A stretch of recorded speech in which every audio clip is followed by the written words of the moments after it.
Bismillahirrahmanirrahim. Assalamualaikum warahmatullahi wabarakatuh. Innal hamdalillah nahmaduhu wa nasta'inuhu wa nastaghfiruh wa na'udzu billahi min shururi anfusina wa min sayyiati a'malina. Man yahdihillahu fala mudilla lahu wa man yudlil fala hadiyalah. Asyhadu an la ilaha illallah wahdahu la syarika lah wa asyhadu anna Muhammadan abduhu wa rasuluh. Ya ayyuhalladzina amanu taqullaha haqqa tuqatih wa la tamutunna illa wa antum muslimun. Ya ayyuhan nasu taqu rabbakum alladzi khalaqakum min nafsin wahidah wa khalaqa minha zawjaha wa bassa minhuma rijalan katsiran wa nisaa'a wattaqullaha alladzi tasaaluna bihi wal arham innallaha kana 'alaikum raqiba. Ya ayyuhalladzina amanu taqullaha wa qulu qawlan sadida yuslih lakum a'malakum wa yaghfir lakum dhunubakum wa may yuti'illaha wa rasulahu faqad faza fawzan 'azima. Amma ba'd, fa inna asdaqal hadisi kitabullah wa khairal hadi hadi Muhammadin sallallahu alaihi wasallam wa syarrul umuri muhdatsatuha wa kullu muhdatsatin bid'ah wa kullu bid'atin dhalalah wa kullu dhalalatin finnar. Ma'asyiral muslimin, hadirin dan hadirat yang semoga dimuliakan oleh Allah Subhanahu wa taala. Pertama-tama tidak ada kata yang patut kita ucapkan kecuali bersyukur kepada Allah Jalla wa ala atas segala nikmat yang Dia berikan kepada kita selalu. Dan kita memohon bertawassul dengan nama-namanya yang husna dan sifat-sifatnya yang ulia. Semoga Allah Subhanahu wa ta'ala memberkahi majelis ini, memberikan kita ilmu yang bermanfaat dan melindungi kita, menjauhi kita dari segala macam bentuk ilmu yang tidak bermanfaat. Kemudian salawat dan salam senantiasa tercurahkan kepada Nabi kita Muhammad sallallahu alaihi wasallam. Semoga salawat dan salam senantiasa terlimpahkan kepada beliau, keluarganya, para sahabatnya, dan umatnya yang senantiasa berpegang teguh di atas petunjuknya hingga hari kiamat kelak. Hadirin dan hadirat sekalian rahimakumullah, kembali dalam pembahasan kitab Adab dan Akhlak Penuntut Ilmu karya Al-Ustadz Syekh Yazid bin Abdul Qadir Jawas rahimahullahu ta'ala.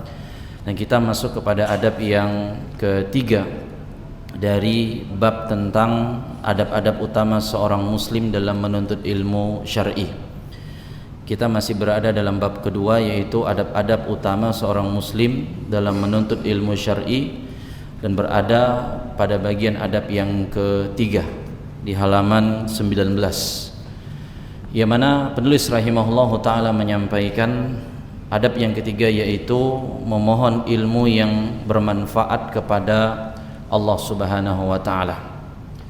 Adab yang ketiga adalah memohon ilmu yang bermanfaat kepada Allah Subhanahu wa ta'ala, yang mana beliau rahimahullahu ta'ala mengatakan hendaknya setiap penuntut ilmu senantiasa memohon ilmu yang bermanfaat kepada Allah Subhanahu wa ta'ala dan memohon pertolongan kepadanya, yakni kepada Allah Jalla wa ala, dalam mencari ilmu serta selalu merasa butuh kepada Allah Subhanahu wa ta'ala.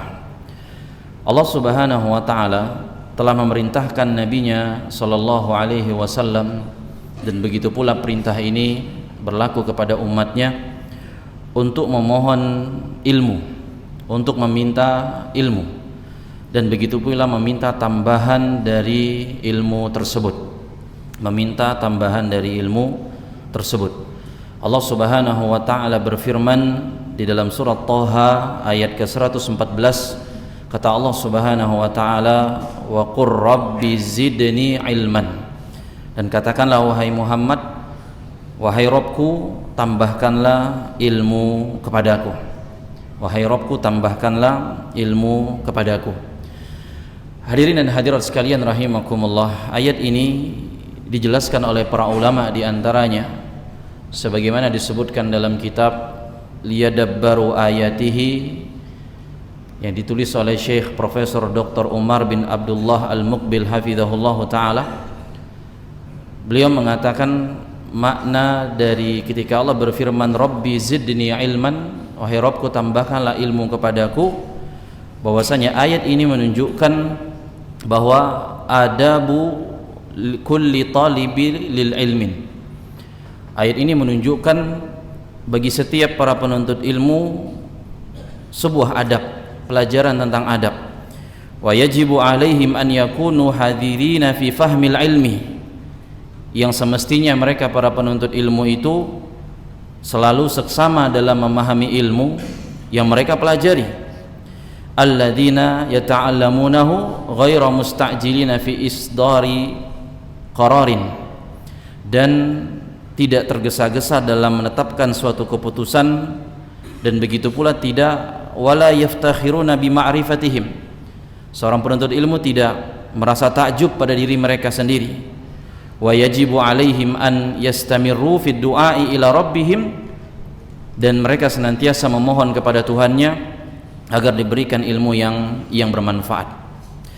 Dan ayat ini pula ma'asyiral muslimin rahimakumullah, ketika Allah menyatakan mengajarkan kita Rabbi zidni ilman, sahabat Ibnu Mas'ud radhiyallahu taala anhu, sebagaimana disebutkan dalam tafsir Imam Al-Baghawi rahimahullah, wa kana Ibnu Mas'udin idza qara'a hadhil ayah, apabila Ibnu Mas'ud membaca ayat ini atau melewati ayat ini, sahabat Ibnu Mas'ud yang juga dikenal sebagai seorang ahli Quran, bukan hanya sekedar hafal tapi juga paham tafsirnya dan sangat kuat dalam pengamalannya. Apa kata Ibnu Mas'ud ketika melewati ayat ini, ayat Thaha 114?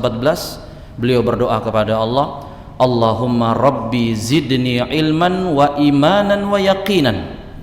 Ya Allah, kata Ibnu Mas'ud, wahai Tuhan kami, tambahkanlah kepada kami ilmu, dan tambahkanlah kepada kami iman, dan tambahkanlah kepada kami keyakinan.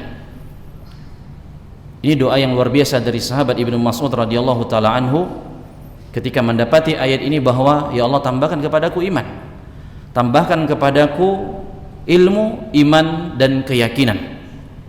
Dan ma'asyiral muslimin rahimakumullah, surat Thaha ayat ke-114 ini apabila kita lihat secara utuh, di sana Allah Subhanahu wa taala berfirman, fata'alallahul malikul haqq, maha tinggi Allah raja yang sebenar-benarnya.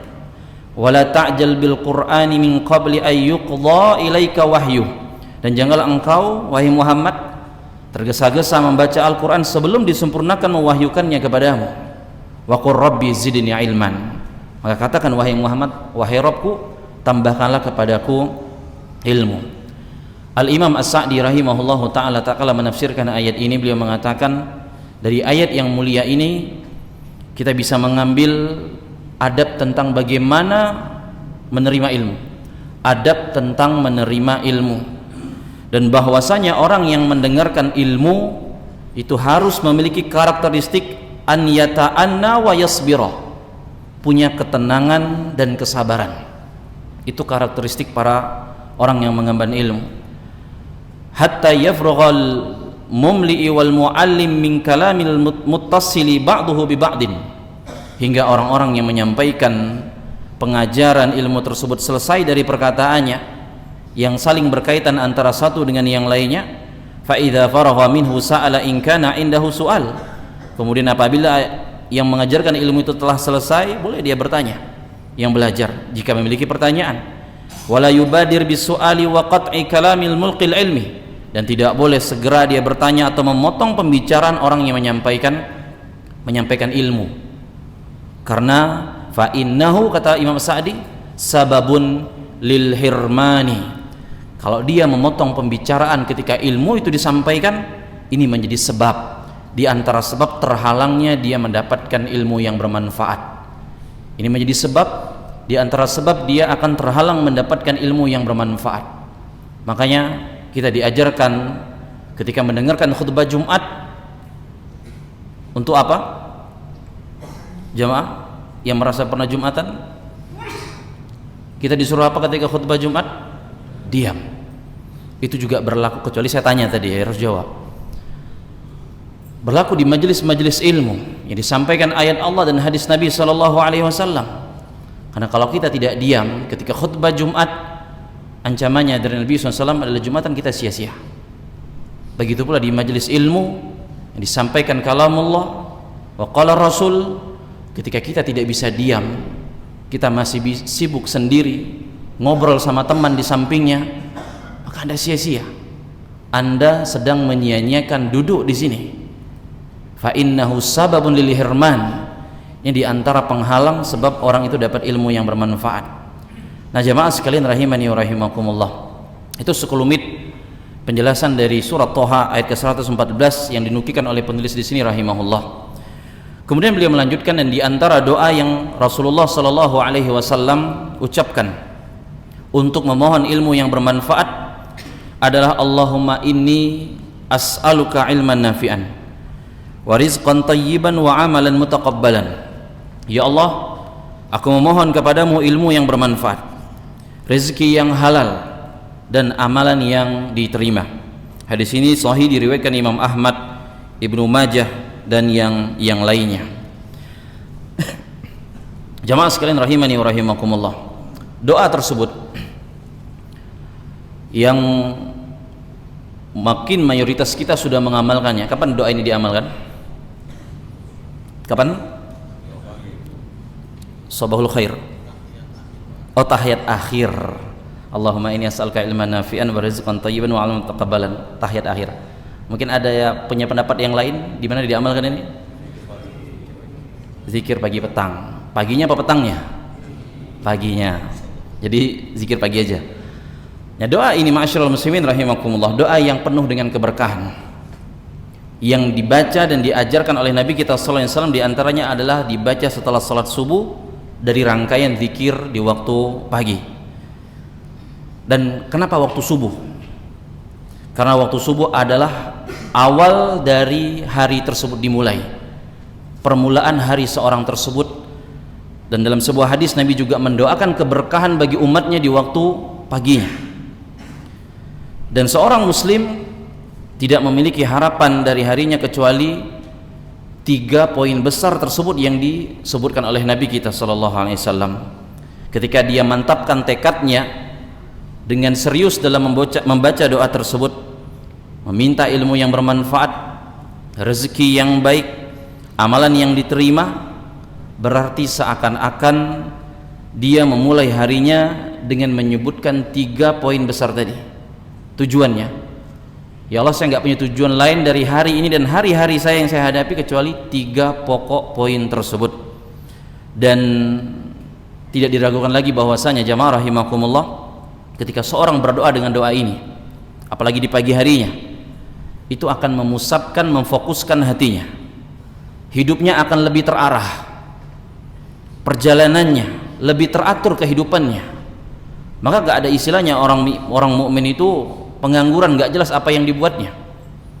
Dan selain itu, doa ini ma'asyiral muslimin rahimakumullah merupakan doa permohonan dan ketundukan seorang hamba kepada Allah di awal hari, di pagi hari, agar hari itu dia ditolong oleh Allah, diberikan kebaikan, diberikan taufik untuk menjalani dari kehidupannya tersebut. Karena kata para ulama, 3 poin yang diminta oleh Nabi itu adalah sebab keberhasilan seorang di dunia dan di akhirat. Ilmu yang bermanfaat, rezeki yang thayyib, dan amalan yang diterima. 3 hal ini adalah sebab keberhasilan seorang di dunia dan di akhirat. Dan ketika Nabi sallallahu alaihi wasallam memulai memohon kepada Allah dengan agar diberikan ilmu yang bermanfaat, bahwasanya ilmu yang bermanfaat itu adalah isyaratun ila annal ilman nafi' muqaddamun bihi. Ilmu yang bermanfaat itu kenapa harus didahulukan? Kenapa dijadikan yang pertama? Di sini ada isyarat bahwasanya seorang tidak akan mungkin benar amalnya, tidak mungkin dia akan sesuai dengan Al-Quran dan As-Sunnah kecuali dengan ilmu yang bermanfaat. Itulah kenapa Nabi mendahulukan memohon kepada Allah ilmu yang bermanfaat, karena dengan ilmu yang bermanfaat tersebut, amal seseorang itu akan benar dan akan sesuai dengan petunjuk Allah dan petunjuk Nabi sallallahu alaihi wasallam. Dan bukan hanya itu saja, hikmah dari Nabi memohon kepada Allah ilmu yang bermanfaat itu adalah dengan ilmu yang bermanfaat itu pula seorang itu akan bisa memiliki hikmah, bijaksana dalam bersikap. Dan dengan ilmu yang bermanfaat seorang itu akan bisa membedakan mana amal yang soleh, mana yang tidak, bisa membedakan mana rezeki yang thayyib, yang baik, dan mana rezeki yang tidak baik. Maka sekali lagi ma'asyiral muslimin rahimakumullah, ilmu yang bermanfaat ketika kita minta kepada Allah di setiap paginya itu sangat penting. Dan para ulama juga menyatakan bahwasanya ilmu itu ada dua jenis, ilmun nafi' wa ilmun laisa binafi'in, ilmu yang bermanfaat dan ilmu yang tidak bermanfaat. Ilmu yang bermanfaat sebagaimana kata Al-Imam Al-Hasan Al-Basri rahimahullahu ta'ala, al-ilmu ilmani, ilmu itu dua jenis, ilmun bil lisani, ilmu secara lisan, wa ilmun bil qalbi, dan ilmu di hati. Fa ilmul qalbi, ilmu yang di hati, huwal ilmun nafi', itulah ilmu yang bermanfaat. Wa ilmul lisan, adapun ilmu ini hanya sekedar di lisan, yang di zahir saja, yang dinampak dirinya saja, huwa hujjatullahi ala bani Adam, dia akan menjadi hujjah, argumentasi Allah terhadap manusia. Makanya ilmu yang bermanfaat itulah yang akan masuk ke dalam hati, yang akan menimbulkan ketenangan, menimbulkan kekhusyuan sebagaimana nanti doa yang akan disebutkan, dan ketundukan ketaatan seorang hamba kepada Allah Subhanahu wa taala. Maka apabila ilmu itu tak sampai ke dalam hati kita, ilmu hanya sampai ke telinga kita, ilmu hanya sampai di lisan kita, ingat jamaah rahimakumullah, buat status itu gampang, buat tulisan itu gampang, memiliki buku itu gampang. Tapi kalau hanya sekedar itu saja yang kita lakukan, ilmu itu tidak menyentuh ke dalam hati kita, ingat, para ulama katakan itu akan menjadi hujjah Allah kepada Bani Adam. Itu akan menjadi hujjah Allah kepada Bani Adam, akan menjadi hujjah Allah terhadap manusia. Makanya memohon kepada Allah, Allahumma inni as'aluka ilman nafi'an, itu sangat penting sekali. Dan kemudian ketika Nabi mengajarkan untuk memohon rizqan thayyiban, apa hubungannya antara ilmu yang bermanfaat dengan rezeki yang baik? Di sini terdapat isyarat bahwasanya ketika rezeki itu ada yang thayyib, ada yang khabith, ada yang baik dan ada yang buruk, ingat sesungguhnya Allah, wallahu ta'ala la yaqbalu illa thayyiban, Allah tidaklah menerima kecuali yang baik-baik saja, sebagaimana yang Allah perintahkan hamba-hambanya, para nabi dan rasulnya, untuk ya ayyuhar rusul kulu minat thayyibati wa'malu salihan, wahai para rasul, makanlah dari yang baik-baik dan kerjakan amal soleh. Karena sesungguhnya di antara sebab terbesar seorang itu bisa beramal soleh dan amalnya diterima apa?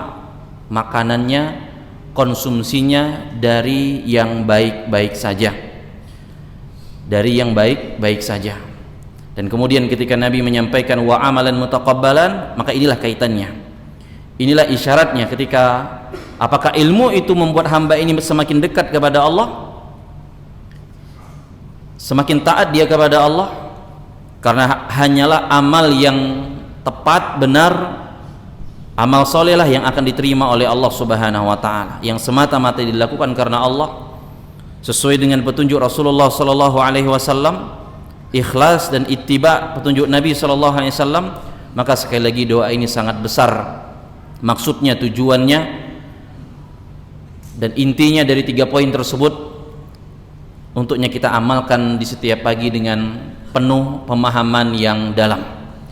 Kemudian ma'asyiral muslimin rahimakumullah, penulis rahimahullahu taala menyebutkan doa yang selanjutnya yang diamalkan oleh Nabi sallallahu alaihi wasallam, Allahumma anfa'ni bima 'allamtani, ya Allah berikanlah manfaat kepadaku apa-apa yang engkau ajarkan kepadaku, wa 'allimni ma yanfa'uni, dan ajarkanlah kepadaku apa-apa yang bermanfaat bagiku. Wazidni ilman, dan tambahkanlah ilmu kepadaku. Jamaah sekalian rahimani wa rahimakumullah, doa ini dalam riwayat yang lain ada tambahannya. Di ujung doa ini riwayat yang lain disebutkan wa a'udzu billahi min hali ahlin nar, aku berlindung kepada Allah dari kondisi keadaannya para penghuni neraka. Dan doa ini sekali lagi ma'asyiral muslimin rahimakumullah sama memiliki makna yang dalam, kata para ulama, berkaitan dengan ilmu atau berkaitan bagaimana semestinya seorang muslim dan pencari ilmu dalam hubungannya dengan ilmu tersebut. Dan doa ini terdiri paling tidak dari 4 poin, 3 diantaranya bertujuan untuk merealisasikan tuntunan mulia, tujuan agung dari ilmu agama tersebut. Ketika Nabi mengajarkan, ya Allah berikanlah manfaat kepadaku apa yang telah engkau ajarkan kepadaku, apa yang telah kami pelajari. Di sana terkandung permohonan yang maknanya adalah, ya Allah, al-intifa'a bima ata'allamhu minal ulumil mufidah. Ya Allah, jadikanlah bermanfaat ilmu-ilmu yang bermanfaat yang sudah saya pelajari.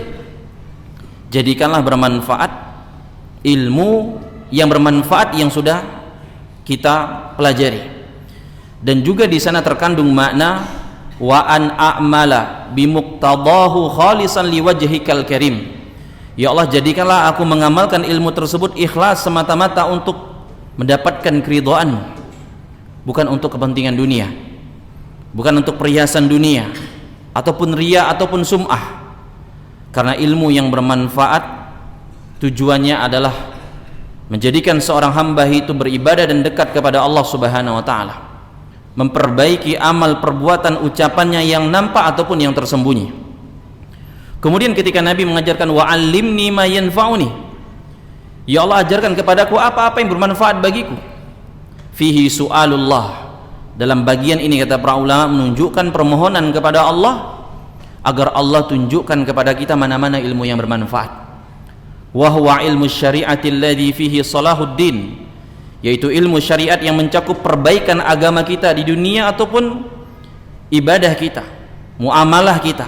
Begitu pula ilmu tentang mengenal nama-nama dan sifat Allah, dan dialah ilmu yang sangat mulia dan beserta apa-apa yang diwajibkan untuk kita laksanakan perintah ketaatan kepada Allah Subhanahu wa taala. Dan kemudian ketika Nabi mengatakan wazidni ilman, ya Allah maksudnya adalah tambahkanlah ilmu bagiku atas apa yang telah engkau ajarkan kepadaku, sebagaimana tadi dalam surat Thaha ayat ke-114. Kemudian ma'asyiral muslimin rahimakumullah, sebagaimana kita tambahkan tadi dalam riwayat yang lain ditambahkan di situ Nabi berlindung kepada Allah Subhanahu wa taala dari kondisinya ahli neraka. Bagaimana kondisi ahli neraka tersebut? Yang mendapatkan penderitaan azab yang sangat pedih dan terus menerus. Mereka inilah kata para ulama, man lam yantafi bi ilmihi wa lam ya'mal bih. Keadaan para penghuni neraka itu adalah orang yang tidak mengambil manfaat dari ilmunya dan tidak mengamalkannya. Maka kondisi atau keadaannya adalah ke neraka Allah dalam azab yang sangat pedih, wal iyadu billah. Nah, ma'asyiral muslimin rahimakumullah. Kemudian penulis rahimahullahu taala menyampaikan bahwasanya Rasulullah sallallahu alaihi wasallam menganjurkan kita untuk selalu memohon ilmu yang bermanfaat kepada Allah Subhanahu wa taala dan berlindung kepadanya dari ilmu yang tidak bermanfaat. Dan Rasulullah sallallahu alaihi wasallam bersabda, "Sallallahu ilman nafi'an wa ta'awwadhu billahi min ilmin la yanfa'." Mintalah ilmu yang bermanfaat kepada Allah dan berlindunglah kepada Allah dari ilmu yang tidak bermanfaat. Nabi kita sallallahu alaihi wasallam memerintahkan hal tersebut di atas karena banyak kaum muslimin yang justru mempelajari ilmu yang tidak bermanfaat. Jadi ilmu yang tidak bermanfaat itu bisa ditinjau dari jenis ilmunya tadi. Memang beneran ilmu itu tidak bermanfaat, tidak ada gunanya, atau ilmu itu memang bermanfaat tapi rupanya tidak bisa memberikan manfaat kepada yang mempelajarinya. Ilmu Al-Quran itu jelas bermanfaat, Tapi juga banyak orang yang nggak bisa ngambil manfaat dari pelajaran Al-Quran tersebut. Dan yang disebutkan oleh penulis di sini adalah banyak kaum muslimin yang justru mempelajari ilmu yang tidak bermanfaat, seperti mempelajari ilmu filsafat, ilmu kalam, ilmu hukum sekuler dan lainnya. Maka kita dianjurkan oleh Rasulullah SAW untuk memohon kepada Allah Ta'ala ilmu yang bermanfaat dan berlindung kepada Allah Subhanahu Wa Ta'ala dari ilmu yang tidak bermanfaat. Dan diantaranya beliau nukilkan kembali dari doa-doa Nabi SAW, yang mana Nabi berdoa, Allahumma inni a'udzubika min ilmin la yanfa'. Ya Allah, aku berlindung kepadamu dari ilmu yang tidak bermanfaat. Wa min qalbin la yakhsha', dari hati yang tidak bisa khusyuk. Wa min nafsin la tashba', dari jiwa nafsu yang tidak pernah puas. Wa min da'watin la yustajabu laha, dan dari doa yang tidak dikabulkan oleh Allah Subhanahu wa taala. Ma'asyiral muslimin rahimani wa rahimakumullah. Maka ketika Nabi SAW mengajarkan kita untuk berlindung dari poin-poin tersebut, ya Allah, aku berlindung kepada Engkau dari ilmu yang tidak bermanfaat. Aku berlindung kepada Engkau, ya Allah, dari ilmu yang aku tak amalkan, akhirnya tidak bisa memberikan manfaat pada diriku. Ilmu yang tidak bisa aku ajarkan akhirnya kepada orang-orang terdekatku. Ilmu yang tidak memperbaiki akhlakku, ilmu yang tidak memperbaiki amalku, ilmu yang tidak memperbaiki ucapanku. Maka itu maksud dari doa Nabi ketika mengatakan, Allahumma inni a'udzubika min ilmin la yanfa'. Ya Allah, aku berlindung kepada Engkau dari hal-hal tersebut. Karena ilmu yang bermanfaat itulah yang akan benar-benar akhlak seorang itu akan baik, amalnya akan baik, ucapannya akan baik, diamalkan olehnya, menimbulkan rasa takutnya kepada Allah Subhanahu wa taala, menambahkan kejelasan pada dirinya bagaimana dirinya banyak kekurangan, banyak aib, banyak cacat dalam amalnya, dan begitu pula membuat dia itu zuhud terhadap dunia, gak tamak kepada dunia. Dan kemudian ketika Nabi katakan wa min qalbin la yakhsha', dari hati yang tidak bisa khusyuk. Ya Allah, aku berlindung kepada Engkau dari aku ini punya ilmu tahu Engkau itu maha mendengar, maha melihat, maha mengetahui, maha menjawab dari setiap bacaan Al-Fatihah di dalam solat-solat kami. Maka kami berlindung kepada Engkau dari hati yang tidak bisa khusyuk mengingatmu, tidak bisa hati itu khusyuk menerima nasihat darimu, teguran darimu. Dan hati ini hati yang keras, dan sungguh sangat celaka, kata Allah dalam surah Az-Zumar ayat ke-22, celakalah orang-orang yang hatinya telah menjadi keras untuk mengingat Allah, dan mereka itulah orang-orang yang berada dalam kesesatan yang sangat nyata. Dan ketika Nabi mengatakan wa min nafsin la tashba', dari jiwa yang tidak pernah puas, merasa cukup dengan kebaikan-kebaikan yang Allah berikan, pemberian karunia Allah kepadanya, selalu serakah kepada dunia, gak pernah puas, entah urusan makanan, urusan nikmat, semuanya dia tamak, waliyadzubillah. Kita berlindung dari hal-hal tersebut, dan juga kita berlindung sebagaimana diajarkan Nabi dari doa-doa yang tidak diijabah oleh Allah Subhanahu wa taala. Maka keempat hal tersebut, ma'asyiral muslimin rahimakumullah, adalah dampak dari ilmu yang tidak bermanfaat. Dan Nabi kita Muhammad sallallahu alaihi wasallam mengajarkan kita untuk berlindung, sekali lagi untuk berlindung. Karena betapa banyaknya dampak-dampak atau zohir dari ilmu yang tidak bermanfaat tersebut berseliweran di kalangan kaum muslimin ketika mereka benar-benar menjadi orang-orang yang tidak ada kejujuran di dalam iman, kejujuran di dalam beribadah, mempelajari agama Allah, menyampaikan agama Allah. Maka semoga Allah Subhanahu wa taala mudahkan kita mengamalkan doa-doa Nabi ini, doa-doa yang ma'sur ini, amalkan di sujud-sujud kita, di sebelum salam kita, di waktu-waktu mustajab, agar jangan sampai kita duduk, kita belajar, rupanya itu menjadi hujjah Allah kepada kita, dan itu sangat berbahaya. Jangan sampai apa yang kita pelajari itu menjadi hujjah Allah kepada kita. Ma'asyiral muslimin rahimani wa rahimakumullah. Dan insyaallah taala adab yang keempat akan kita bahas pada pertemuan yang akan datang. Kita cukupkan materi sampai di sini. Kita akan bacakan beberapa pertanyaan yang ada. Wassallallahu ala Muhammad wallahu ta'ala bissawab. Pertanyaan pertama, Assalamualaikum. Waalaikumsalam warahmatullahi wabarakatuh. Mohon nasihatnya untuk saya yang masih sedih atas kepergian meninggalnya ayah yang sudah berjalan 1 bulan lebih. Apakah boleh wanita berziarah ke makam ayah karena rindu? Mohon pemaparannya Ustaz. Ya, jazakumullah khairan atas pertanyaannya, dan semoga Allah Subhanahu wa taala memberikan kesabaran bagi siapapun yang ditinggalkan oleh orang tuanya. Semoga Allah berikan kesabaran. Kesedihan ini fitrah kita sebagai manusia tentunya. Tapi ingatlah bahwasanya Nabi mengatakan inna idhamil jaza ma'a idhamil bala. Besarnya pahala sesuai dengan besarnya ujian.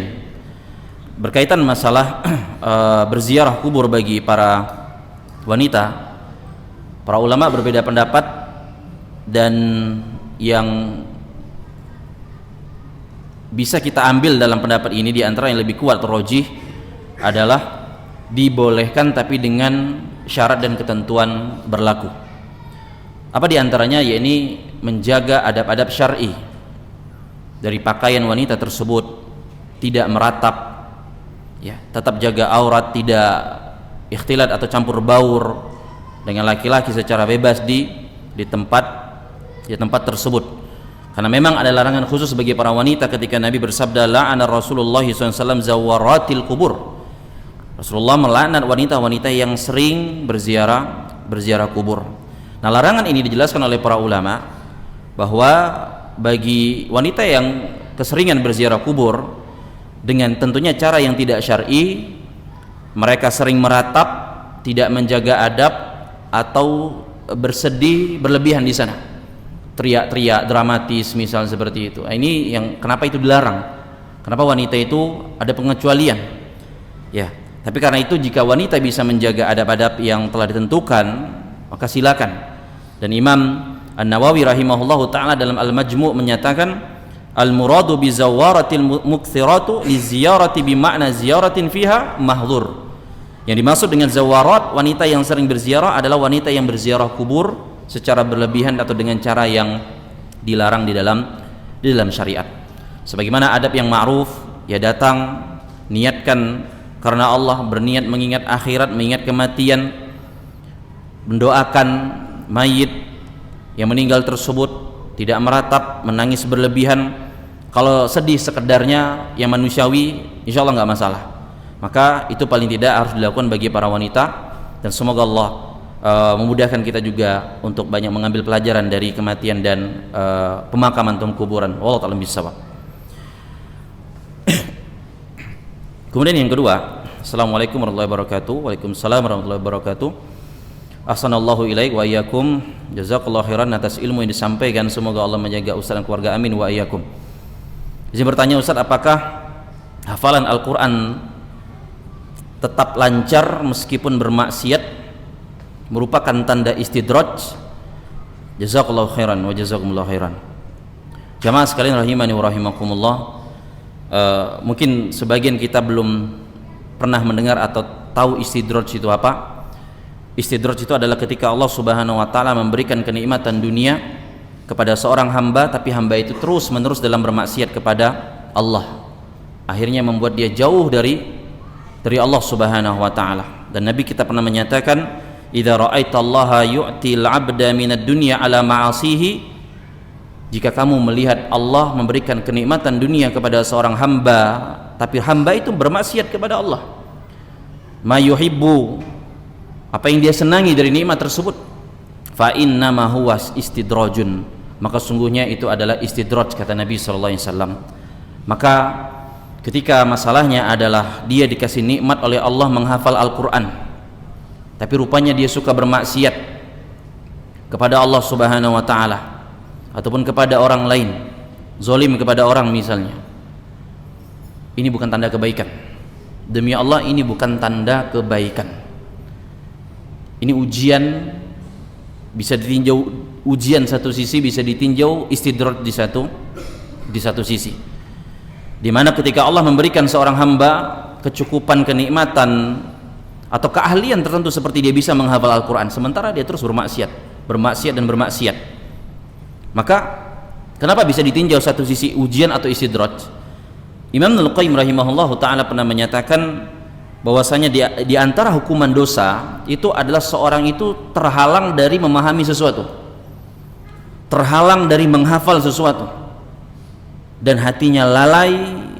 Wa yabqal qalbu ghafilan mahjuban anillahi ta'ala, hatinya lalai dan terhalang untuk dekat kepada Allah Subhanahu wa ta'ala. Maka ketika seorang bisa hafal tapi dia dalam maksiat kepada Allah, dan itu menjadi istidraj, Allah memberikan kenikmatan tersebut tapi dia tidak diberikan taufik untuk memanfaatkan hafalannya tersebut untuk mendekatkan diri kepada Allah. Ini sebagaimana kita bahas dalam masalah memohon ilmu yang bermanfaat. Tapi ini bisa jadi ujian apabila dia segera bertaubat, dia manfaatkan nikmat dia bisa menghafal Al-Quran tersebut untuk dia kembali kepada Allah Subhanahu wa ta'ala. Apa gunanya jamaah kalau kita hafal 30 juz, sedangkan ada orang cuman hafal surah Al-Qari'ah, setiap dia baca Al-Qari'ah dia nangis takut karena Allah Subhanahu wa ta'ala, dia takut hari kiamat, dia takut tak selamat di hari tersebut. Bandingkan. Maka sekali lagi, bukan berarti jangan hafal 30 juz atau jangan berbanyak hafalan, tapi seharusnya ketika seorang semakin memiliki ilmu, seharusnya dia semakin mendekat kepada Allah, semakin takut kepada Allah, dan merasa bersalah dengan kenikmatan yang Allah berikan kepadanya tersebut. Al-Imam Hasan Al-Basri juga pernah mengatakan, kullu ni'matin la tuqarribuka ilallah fahiya baliyah. Setiap nikmat yang tidak membuatmu dekat kepada Allah Subhanahu wa ta'ala, ketahuilah, kata Imam Hasan Al-Basri, itu adalah musibah dari Allah Subhanahu wa ta'ala. Itu adalah musibah dari Allah. Maka bertaubatlah kepada Allah, gunakan hafalan tersebut untuk kita taat kepada Allah, kita ingat kepada Allah, kita ajarkan orang lain, kita tingkatkan amal soleh kita. Dan Nabi katakan, khairukum man ta'allama al-Quran wa 'allamah. Sebaik-baik kalian mengajarkan Al-Quran dan mengajarkannya. Kok bisa kita bermaksiat kepada Allah? Kok bisa kita membangkang kepada Allah? Sedangkan apabila kita melihat dan mengingat Imam Ahmad bin Hanbal rahimahullahu ta'ala, yang jelas seorang penghafal Quran, bukan hanya hafal Al-Quran tapi hafal 1 juta hadis Nabi SAW. Dahulu ketika ada orang yang memuji beliau, dikatakan bahwa ma aktsara da'ina laka ya Imam Ahmad, betapa banyak orang yang mendoakan engkau wahai Imam Ahmad, betapa banyak murid-muridmu, jamaahmu, pengikutmu yang peduli kepadamu, yang belajar bersamamu. Maka ketika Imam Ahmad dipuji dengan segala prestasinya tersebut, famtala'at uyunuhu biddumu, Imam Ahmad menangis. Kenapa beliau menangis? Beliau katakan, akhafu an yakuna hadha istidrajan, aku takut pengikut aku banyak, hafalan aku banyak, yang belajar sama aku banyak, yang mengikuti fatwa petunjukku banyak, itu semuanya rupanya bentuk istidraj dari Allah Subhanahu wa ta'ala kepada diriku. Ini Imam Ahmad bin Hanbal rahimahullahu ta'ala, yang sudah menutup umur dengan prestasi yang sangat luar biasa, sampai hari ini namanya tak harum, dan insya Allah sampai hari kiamat. Apalah kita yang kadang baru hafal juz berapa atau berapa juz ataupun 30 juz. Maka bisa jadi kalau kita tidak benar-benar memanfaatkan nikmat tersebut, itu merupakan bagian dari bentuk istidraj dari Allah, wal iyadu billah. Wallahu ta'ala bisawab. Kemudian pertanyaan yang ketiga, yang terakhir juga. Assalamualaikum warahmatullahi wabarakatuh. Semoga Allah menjaga Ustaz dan keluarga dalam kebaikan, amin wa iyyakum. Nah, izin bertanya Ustaz, bagaimana hukumnya menghindari orang-orang yang lisannya pedas? Habis makan cabai kali ini ya. Apa itu berdosa? Ya tentunya bukan masalah makan cabai ini, maksudnya omongannya itu nyelekit, nggak nyaman gitu ya. Setelah beberapa kali kita memberi uzur tapi lisannya pedas juga gitu. Dan ana juga seringkali melihat beberapa penuntut ilmu yang lisannya teramat pedas mengkritik saudara-saudaranya. Bukankah kita diperintahkan untuk menasihati pula dengan cara yang ma'ruf, bukan menghinakan saudara kita? Mohon nasihatnya Ustaz, barakallahu fiik wa fiikum barakallah. Jamaah rahimakumullah, seorang penuntut ilmu memang diperintahkan juga untuk pandai menjaga lisan, pandai menjaga ucapan, dan dalilnya banyak dalam masalah ini. Tapi ketika pertanyaannya adalah bagaimana menghindari orang yang lisannya pedas seperti ini, Imam Al-Bukhari rahimahullahu ta'ala dalam kitab sahihnya memiliki bab tentang babun man hajara akhahu li maksiatin, bab orang yang menjauhi saudaranya karena kemaksiatan. Jadi jawabannya diperbolehkan dalam Islam ketika kita menghindari orang-orang yang semisal atau yang seperti itu. Apalagi keberadaannya mungkin membawa mudarat, menyakitkan hati, menjauhkan dari kebaikan. Tapi ingat, harus dibangun di atas niat yang benar ketika menghajar atau memboikot atau menjauhi orang-orang yang berbuat keburukan tersebut. Dan ini dengan pertimbangan agama kita, dan sebagaimana juga dituntunkan oleh para ulama untuk dalam bersikap seperti itu. Karena sebagaimana dahulu sahabat Ka'ab bin Malik dihukum dan diboikot oleh Rasulullah SAW atas perintah Allah dan para sahabat seluruhnya di kota Madinah pada waktu itu selama 50 hari 50 malam, hingga mereka taubatnya diterima oleh Allah Subhanahu wa taala dengan taubat yang nasuha atau taubat yang benar. Maka sekali lagi memang kita dibolehkan untuk menjauh atau memutuskan hubungan karena ada alasan syar'i tersebut. Tapi sekali lagi kami ingatkan bahwa jika ingin mengingatkan, ingatkanlah dengan sebaik-baiknya, bil hikmati wal mau'izatil hasanah. Dan kita yang masih suka berlisan kasar atau berlisan pedas, belajarlah untuk ngerem dan mengubah lisan kita tersebut menjadi lebih manis, menjadi lebih baik, dan semoga Allah Subhanahu wa taala menganugerahkan kepada kita akhlak yang mulia, amin rabbal alamin. Ini bisa disampaikan, kurang lebihnya mohon maaf. Kita cukupkan. Subhanakallahumma bihamdika asyhadu an la ilaha illa anta astaghfiruka wa atubu ilaik. Wassalamualaikum warahmatullahi wabarakatuh.